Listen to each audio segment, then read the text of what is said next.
Starting with the deductive reasoning. Deductive reasoning में अगर मैं आपको एक जनरल आइडिया दूं तो हम ऐसे करते हैं, हमारा जो स्ट्रक्चर है वो ऐसे होता है कि जनरल आइडिया होता है, फिर उसको आप किसी डाटा के ऊपर अप्लाई करते हो और उसके बाद आप उसका रिजल्ट निकालते हो। So deductive reasoning moves from general theory or principles to specific textual analysis. In literary criticism, the critic begins with an established theoretical framework and then applies it to a literary text to test or illustrate that theory. So in deductive reasoning आपके पास एक idea होता है, general theory होती है, lens होती है, और उसके थ्रू ही आप किसी टेक्स्ट को एनालाइज करते हो और फिर आप इंटरप्रिटेशन उसकी करते हो, यानी कि आप जनरल टू स्पेसिफिक की तरफ जाते हो।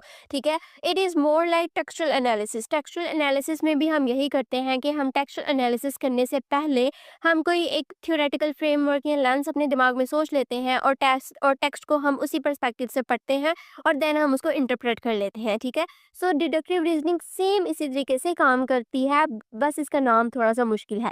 सो इन डिडक्टिव रीजनिंग जनरल थ्योरी होती है हमारे पास, उसको हम टेक्स्ट के ऊपर अप्लाई करते हैं, उसके बाद उसको इंटरप्रेट करते हैं और अपना रिजल्ट निकाल लेते हैं। ठीक है, for example a critic selects a theory like Marxism, feminism, post colonialism, psychoanalysis, structuralism, assumes its core principles as valid, और इसके कोई भी थ्योरी जो आपने सेलेक्ट किया और आप उसको वैलिड समझते हो कि हाँ ये सब कुछ सही से काम करेगा, reads the text through that theoretical lens, shows how the text confirms or exemplifies those principles.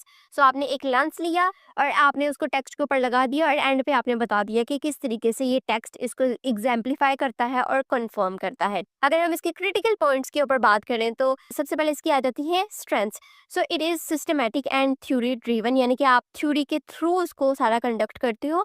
Strong academic legitimacy, यानी कि एकेडमिकली इन्फॉर्म्ड होता है क्योंकि आप थ्योरी ले रहे हो प्रॉपर।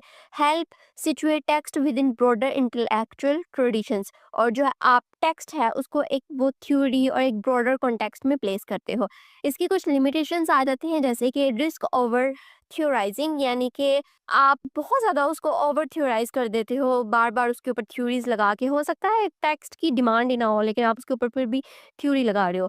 टेक्स्ट में भी force to fit the theory, अगर आप एक प्री कंसीव्ड आइडिया के ऊपर लेकर जाओगे कि हाँ इसके ऊपर तो फेमिनिज्म ही चलेगा, तो इट मीन्स कि हो सकता है ये फोर्स्ड हो। कुछ टेक्स्ट होते हैं जो वाकई फिट होते हैं, लेकिन most of the time it seems like the theory is forced on to the text. It can ignore textual ambiguity or authorial complexity.